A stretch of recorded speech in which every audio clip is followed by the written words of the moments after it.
Hamıya salam. Bu dəfə Alev serialı haqqında danışmaq istəyirəm. Əslində mən törə, aşirət, qan davası mövzulu seriallara çox baxmıram. Çox bayağı gəlir və başladığım kimi yarımçıq buraxıram. Nə də olmasa bu günə qədər bu cür serialı minlərlə görmüşük. Bu serial isə sırf IPK Pusat üçün baxmaq qərarına gəldim. Onun söz və təşkilat rollarında çox bəyənmişdim. Xarakterinə və aktyorluğuna xüsusi simpatiyam var. Bununla yanaşı isə İlhan Şən və Birandamla Yılmazı da tanıdığım simalardandır. İlhanın Ramov və Eşkiyən Dünya Hökmdar Olmazda qısa mənfi rollarda görmüşdüm. Amma rol qısa olduğuna görə qiymətləndirməyim tam da düzgün deyil. Aşk mantığı intiqamda isə müsbət obrazda idi. Lakin o serial mənim zövqümə xitab etmədiyim üçün mən onu izləmədim. Mən İlhamı tam potensialını bu serialda gördüm. Cümcə pis aktyor deyil, qəşəngcə rolunu oynayır. Birandamlanı isə Qırğın Çiçəklər, Yasaq Elma, Kopuk, Muzik, Aşk və Xüsusi Sevdada tanıyıram. Düzdür, Yasaq Elma mənim tam da zövqümə xitab etmir. Mən ona görə bu serialı izləməmişəm. Sadəcə bəzi kadrlarını görmüşəm. Xüsusi Sevdanı isə cəmi cümlə bircə bölüm görmüşük. Amma izlədiyim qədər deyim, kamera qarşısına yaraşan bir aktrisa olduğunu düşünürəm. İndiyə qədər düzdür, çox sevdiyim bir, axıra qədər izlədiyim bir işi olmasa da yenə də bəyənirəm. Alev haqqında ilk eşidəndə ki, IPK və Biranın eyni layihədə olması maraqlı gəldi. Amma düşündüm ki, yəqin ki, birini mənfi obraz kimi göstərəcəklər. Halbuki hər ikisi indiyə qədər həmişə müsbət əsas rollarda olur. Bu dəfə də onları bir-birinə qarşı çıxaracaqlar. Çünki hekayədə bir sevgi üçbucağı yaranır. Bu da istər-istəməz bu iki aktyordan birini antipatik göstərəcək. Hər iki aktrisanı mən mənfi rolda təsəvvür edə bilmirəm. Amma ilk iki bölümü izlədikdə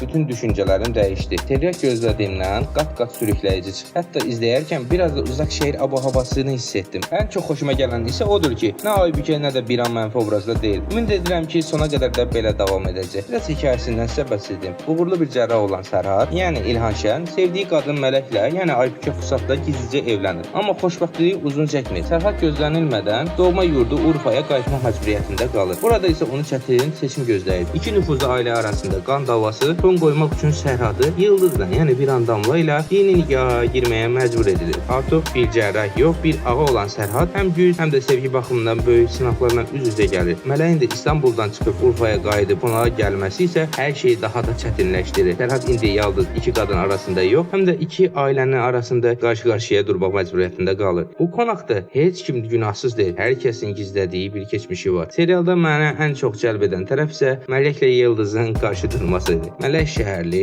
qürurlu, güclü, amma bir o qədər də zərif və günahsız görünən qadındır. Yıldız isə dəli dolu, cahil, sahiblənici və lazım gəldikcə əlini kirlətməkdən çətinməyəcək qədər cəsur kənd qızıdır. Bu qədər ziddiyyətli iki qadının toqquşması bəzən biraz kobud görülsə də, açığı izləmək maraqlıdır. Hər səhnədə gərginlik və dramatik bir dad var. Buna yanaşı ailələr arasında gizli mübarizə də davam edir. Sahildə qan davasını bitirmək istəsələr də, arxa planda savaş səssiz şəkildə sürür. Qadın intriqaları, böyüklərin və ağaların gizli güc savaşları da uzaq şəhərdəki kimi burada özünü göstərir. Artıq 3 bölümü yayımlanıb və reytingləri çox yaxşı gedir. Son bölümlə birlikdə 3-cü sıraya yüksələrək Əşrəf və uzaq şəhərin ardınca gəlir. Mən bu tərz serialları sevməsəm də Alev məni təəccübləndirdi və indi həvəslə izləyirəm. Əgər uzaq şəhərin ab-havasını bəyənirsinizsə, Alevə də məncə şans verin, peşman olmayacaqsınız. Xoş izləmələr və abunə olmağı da unutmayın.